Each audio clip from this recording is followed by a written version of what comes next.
Hello and welcome to the Rev It Up podcast, helping entrepreneurs fill up their tanks, crank up the RPMs, and put the pedal to the metal until they cross that finish line. Hello, I'm Jess Tiffany. Ready, set, go. Hey everybody, welcome to the Rev It Up podcast. I am super duper excited today. I have the amazing Lois Koffi with me today. She's a sales expert for 22 years, a podcaster, Ironman triathlete in health and wellness industry for 20 years, network marketing industry for 9 years, and has succeeded at a very high level. She was an offline sales guru and pivoted quickly this year into affiliate marketing and went from $0 a month in affiliate income to over $10,000 a month, and also a 4-figure coaching business as well monthly. Thank you so much for being on the show today. I'm honored to be here. This is exciting. Thank you, Jess, for having me. Oh, I'm glad to have you. And so if you could, before we get too far in, I see the website on the screen here, but for those that are listening, what's a good way to get a hold of you? Yeah. So thank you so much for letting me do that. I've been playing with these Zoom backgrounds, and it only took me 7 months to get one that looks really good. But I do have my own podcast, healthyandwealthyandwise.com. That really is a great snapshot of who I am and what I stand for and my core values. Having been in sales for over 20 years, I had my own personal journey where I lost everything, was homeless, and lost my health as a result also simultaneously. And I gained a lot of wisdom from that.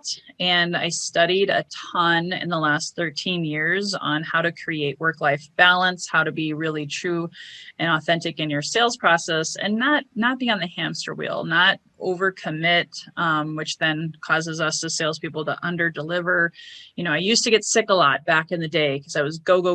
And now I'm like all about stopping and smelling the coffee, but also just enjoying life. So that is my podcast. It forwards to my own homepage, which is loiskoffi.com. That's fantastic. And I know before the episode here, we talked a little about the kind of the concept of the 4-hour work week and eliminating some of the day-to-day stuff. If you could talk about that a little bit. Yes. So part of my journey, I started out in real estate sales, and I share this because I think it's a bit of a paradigm shift. I, as a real estate agent, made 6 figures. I actually eventually got to multiple 6 figures at the age of 25, and I wasn't working nights and weekends, right? I had my real estate working hours, right? I had my boundaries. Believe it or not, I had 2 cell phones. One was my personal, one was my business.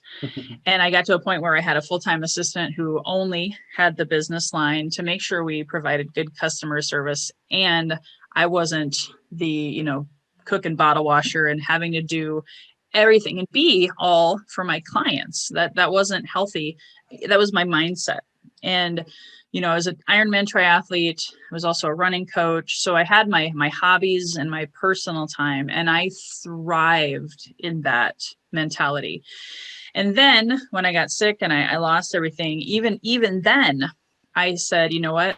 I'm going to learn all I can from this, but I'm not going to go and work 24/7 just to make a buck, right? That doesn't inspire me. And even realizing and working with salespeople now, I coach a lot of salespeople, and the biggest struggle they have is time and energy management, and how to figure out what is the best use of your time with, and we talked about this also before, with the greatest ROI. And ROI isn't necessarily just money, right? It's mental, physical, spiritual success and growth. And that's what I work with my clients on. And I studied a book. I don't know if you've read the book, The 12-Week Year.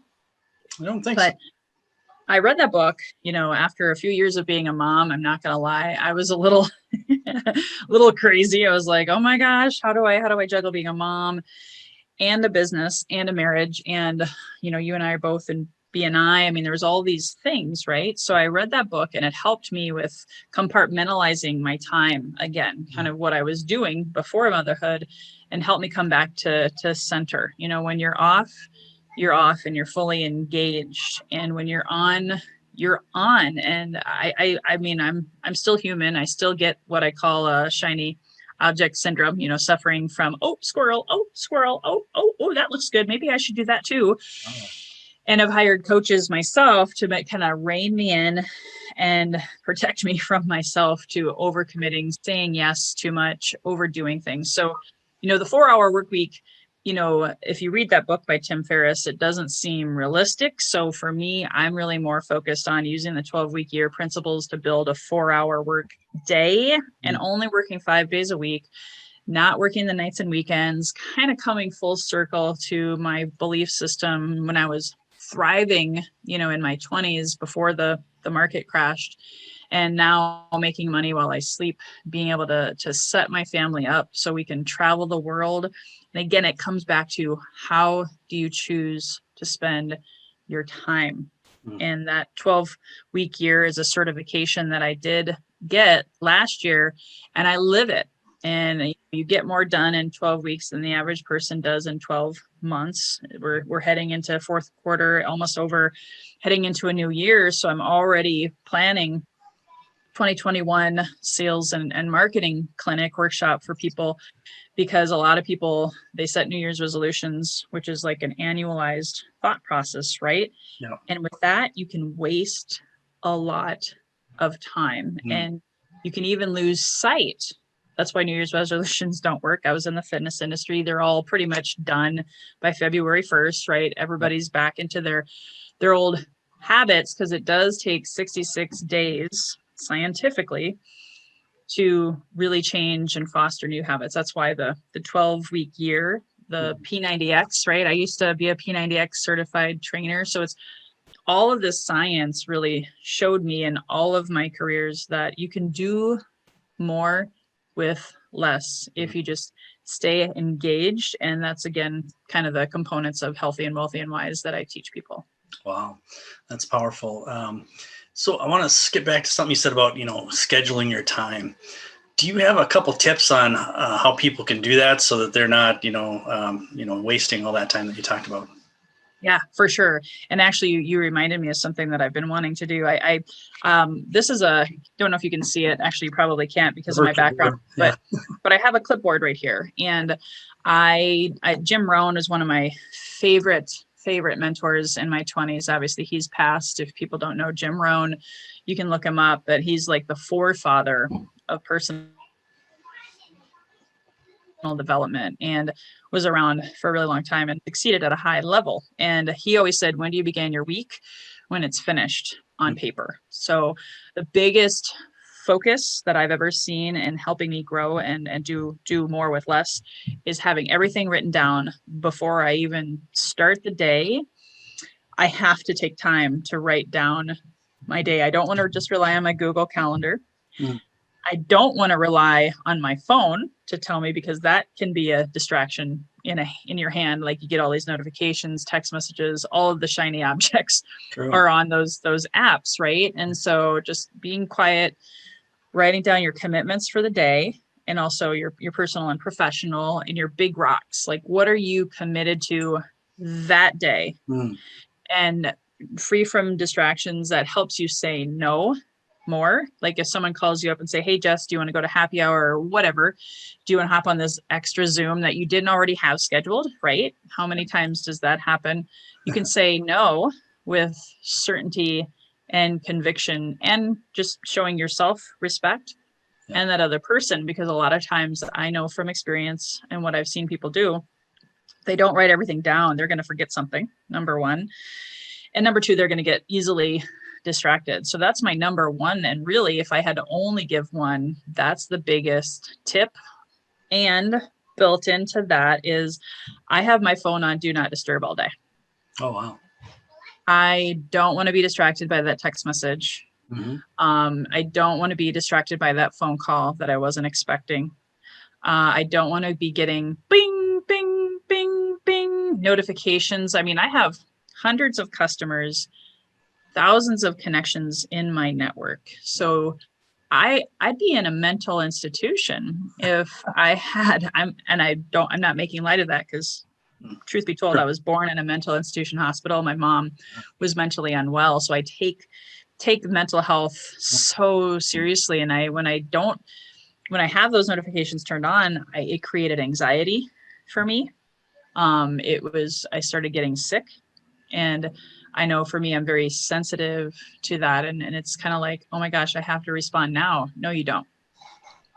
There's no such thing as a networking emergency, or I guess depending on your industry. Okay, I do have insurance agent clients, and I'm helping them set healthy boundaries, because legitimately there could be a fire, right? Like a house fire that impacted someone's life. But how can you really enjoy life if you're constantly responding to every fire, every notification, every interruption to your day? You can't get anything done. And that's what I believe is the core, what do you want to call it? I don't want to say problem, because I don't really like that word. That's the core root cause of a lot of people's stress, anxiety, and inability to really effectively stay present and manage their time and get things done and make a lot of money. So do you just sit down 15 minutes and write on a notebook, or do you have is it on your computer? What's your process? Yes, thank you for that. You're actually reminding me of something I haven't done. It's on my to-do list, right? And that's the other thing, is I'm learning to be mindful and be like, you know what? That doesn't have to get done today. It will get done, but I'm going to have a landing page created with this tool. It's a daily compass and guide. It's a document that I created 13 years ago, actually. And it's something that I've been using ever since. And when my clients use it, it changes their life almost immediately. So I will make it free on my landing page, but it's just a Word document that I've been tweaking and editing, and has, again, I know you can't see it, but it has, about 15, 20 minutes is sufficient to spend first thing in the morning filling it out. It has the whole day schedule. What are your personal goals? What are your professional goals? How are you going to take care of your mind, your body, and your spirit? It even has reflection questions at the end of the day to say, hey, Lois, hey, Jess, did you show up with kindness today? Did you get distracted? What distracted you? And instead of beating yourself up about it, just saying, oh yeah, I don't need to do that tomorrow. So then when you get up the next day, you have yesterday's result, right, on paper. And now I'm writing the new day, literally orchestrating my whole day. And it's been proven by many, many experts that what gets written down gets done. And when you reflect, someone told me this, Warren Buffett reflects 6 hours a day. Wow. He reads and reflects. Now, granted, he's got true time freedom, right? But if you think about that, most people are just running. They don't carve out that 30 minutes to reflect during the day, and then 30 minutes maybe at night to reflect and say, how did I show up today? Yeah. They just go to bed, get up, and do it again. And a lot of times they're not feeling accomplished. And it's because they're not measuring their results and getting clear about what's working and what's not working. Okay. Wow. Yeah, that's powerful. It's about, writing it down, and do you recommend a to-do list, or that mostly the daily compass is kind of the guide? That's the one that I use. I also have a daily prospecting sheet tool that I will also, if anybody wants it, they can email me, because I don't have the landing pages done at the time of this recording, but I will have them done by the end of the year. But yeah, I have my daily compass. I have my prospecting sheet. I don't really truly believe in to-do lists, although in the 12-week year, there's a journal that you can purchase. There is actually kind of like a checklist where you're like, did I get that done? Did I get that done? Circle the things you didn't get done and bring it over to the next day. I don't have that on this form, but that's where at the end of the day, I reflect on what didn't get done. And then I do get out my next day's daily compass and guide and start filling out the things that are hot button items, like, oh gosh, I didn't get it done. Again, not going to beat myself up about it. Just go and make sure it gets done the next day. So I don't have a quote unquote to-do list, but there's a lot of planners out there that do. I think people have to decide what's their best tool. For me, to-do list actually kind of stressed me out. I have a big, I'm a big fan of what Zig Ziglar said. You got to be before you do. before you have. And so that's why my daily compass technically isn't really a to-do list. It's a being list. Like, am I being authentic? Am I being true to myself? Am I getting done the things that I really, really want to get done? And the big rocks, right? Those are the most important things. Everything else is just extra or gravy on top of the mashed potatoes, so to speak.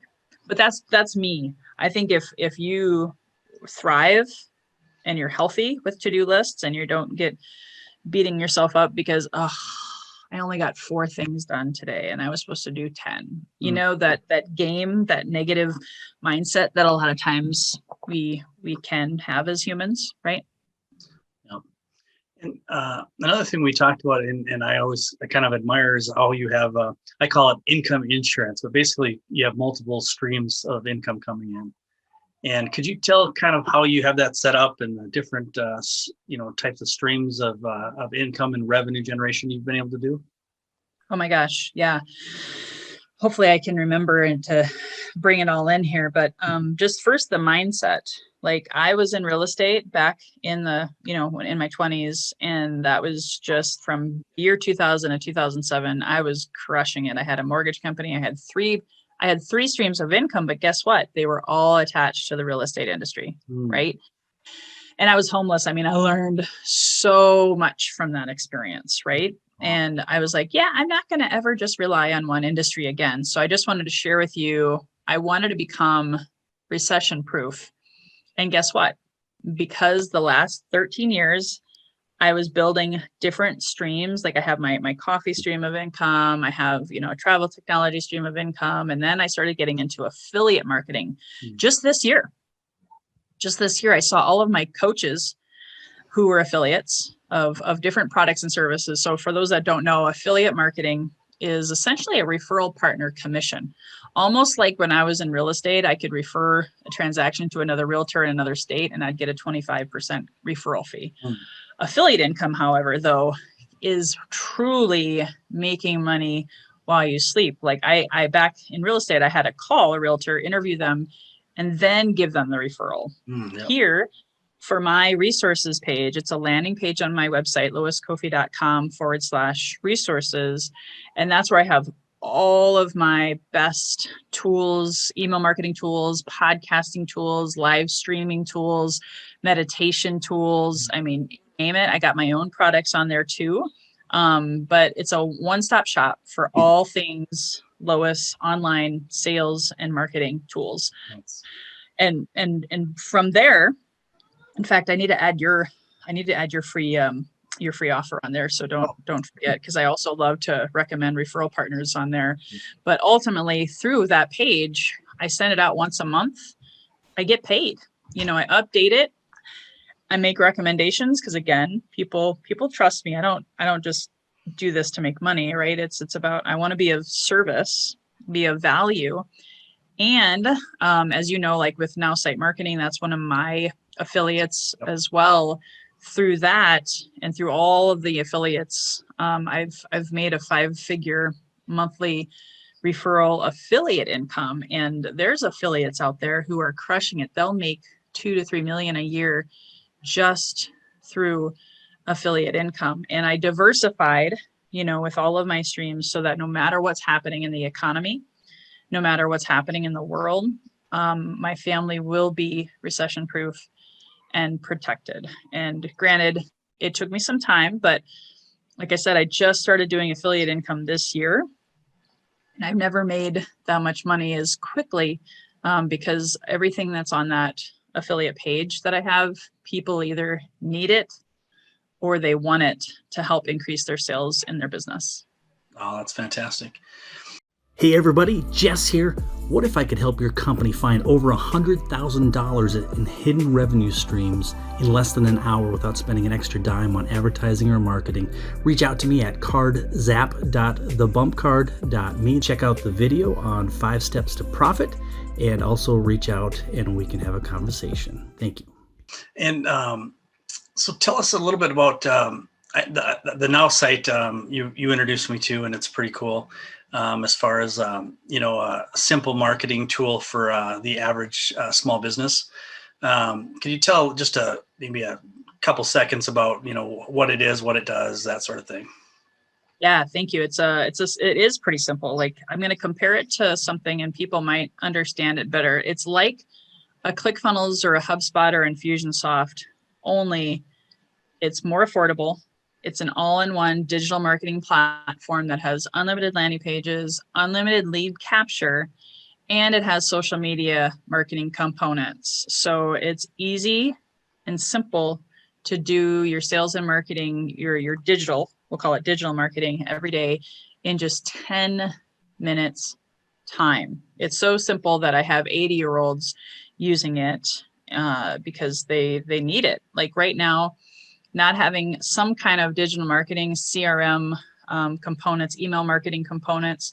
If you don't have that, I mean, it's like you're dehydrated. Like, it's water and oxygen to keep your business afloat and keep it going, keep you visible and credible, because we can't meet face to face, belly to belly.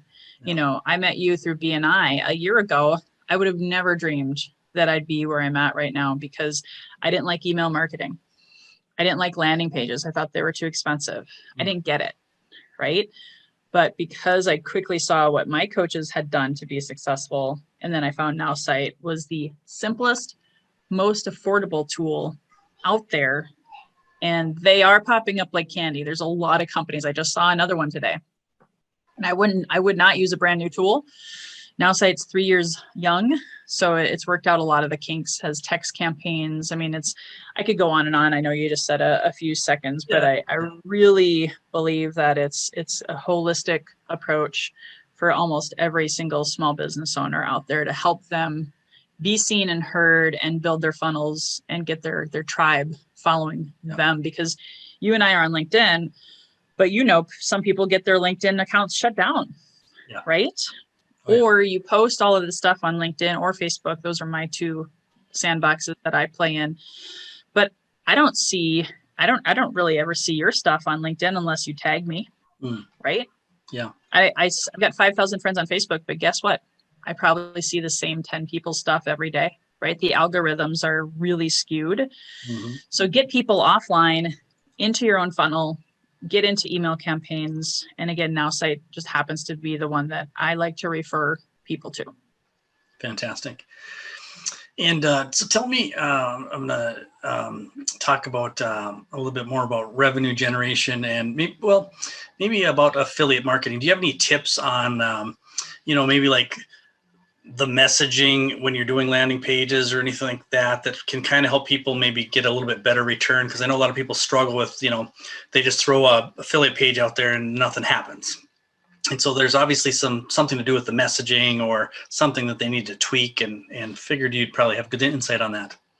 Yeah. And here's the good news. Like I said, a year ago, I didn't have a landing page to save my life. And now I understand you need a free offer, or they call them lead magnets. Magnet, yeah. You got to have, probably a little bit about yourself, but not much. The rest is all pictures and filling people's pain points, right? So if you know your ideal customer's pain points and you simply keep them just very simple, like so simple a fifth grader could understand it kind of conversation. And maybe also I like video, because everyone, either they like to read the copy, but some people like me, I'm so rapid. Like I prefer the visual, and I'll watch a video way faster than I'll read, an email or what have you. So it's good to kind of consider your audience and capture two different learning styles. So I love the video, or even a podcast episode, just a short audio clip, even the basics, and click here to get your free offer. Like I know you have a free offer for LinkedIn. Have that free offer and follow through with an email campaign and a drip campaign that delivers on that. And there's no reason you can't be monetizing that lead by the fifth email, right? So if you do it right, that's what I teach. I have a 30-day fortunes in the follow-up lead generation class and how to do all this. But the landing page is like your digital business card, and you don't vomit up on people with a digital business card, right? You keep it simple but attractive, fill their pain points, they come in and say, yeah, I want that. Here's my email address, and sometimes even their phone number. Yeah.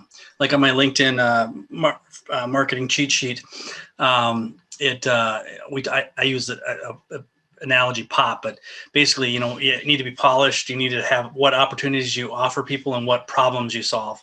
And I think that's the same thing as it's kind of on your, landing pages, is that solving the problem of the people. If you can solve that problem concisely, they're going to want to buy into whatever it is that you're doing, I think. So 100%. And I forgot one more thing. Oh yeah. If you have a testimonial, and it can be a video testimonial, it can be a headshot and a short blurb.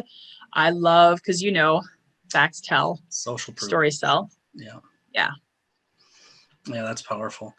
And that's one of the reasons why LinkedIn has recommendations for as far as LinkedIn. Google has Google reviews and all the other stuff. But it's about like on Amazon, if the product gets 3 stars, you're kind of like, do I want to even think about this product? It really kind of gives you an idea of whether that's a value or not. Yes, 100%. So, and that might seem like a lot, but if you were to summarize it, just basic pain points, maybe an audio or a visual testimonial, or just a picture testimonial, and what does the problem that's solved, and then a little bit about your bio so people see that you're credible. That's all you need on a landing page. Okay. And so this is a personal thing, so I'll ask you about my business. Is I have a couple lists that I kind of abandoned years ago. Is there a way to refresh or, kind of re-establish those relationships at all? Oh, that's a good question. How many people are in it, if I can ask that? I think a couple thousand, maybe 4,000. Yep. What I would do is kind of like, I'm back, like do a little short video. Hey, this is what's up with Jess. This is what's been happening. Send the email to the list. Now, if it's maybe it's in an Excel file, you have to re-import it. Sometimes there's different rules and philosophies about having the ability to ask them to opt in again. So I don't know if you need to have them opt in again or not. Do you think you could probably send them an email? Yeah, I think I can. Yeah, you'll be fine. Yeah, just send them an email and say, hey, I'm back and here's what I'm up to. And that's where you could maybe give them your landing page with your free offer. Like, hey guys, here's a free gift for you. Sorry, I've been MIA. Make it fun, make it personal. People love to see real people, especially in this pandemic, right? That's what I teach people too, is don't make it just another email. Make it personal and make it fun and use your personality to connect with people. I think that's great. And if you wanted to have a separate opt-in and maybe say, like, if you have a new program or a new book coming out, like, hey, join this list to be alerted of these offerings. Don't just assume they want to get emails from you every single week. But that's a good option also. Okay. Thank you. That's great.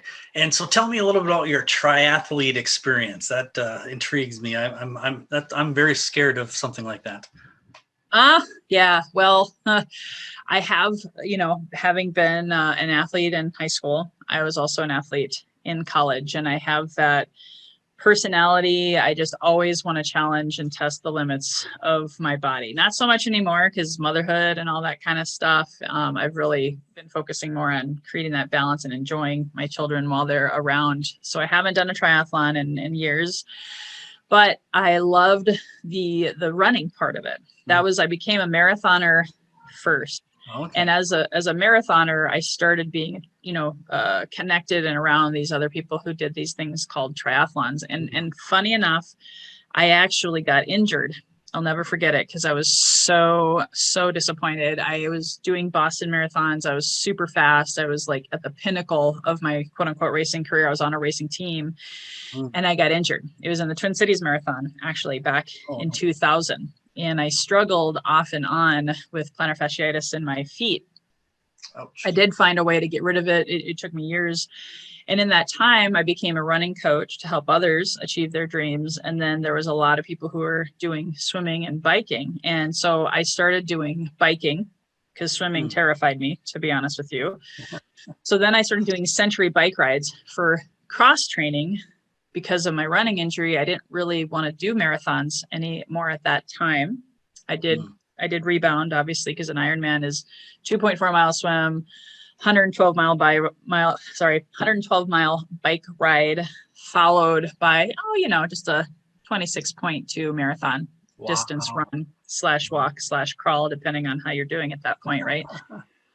So then I got into kind of becoming sort of like in love or addicted, whatever you want to call it, with biking.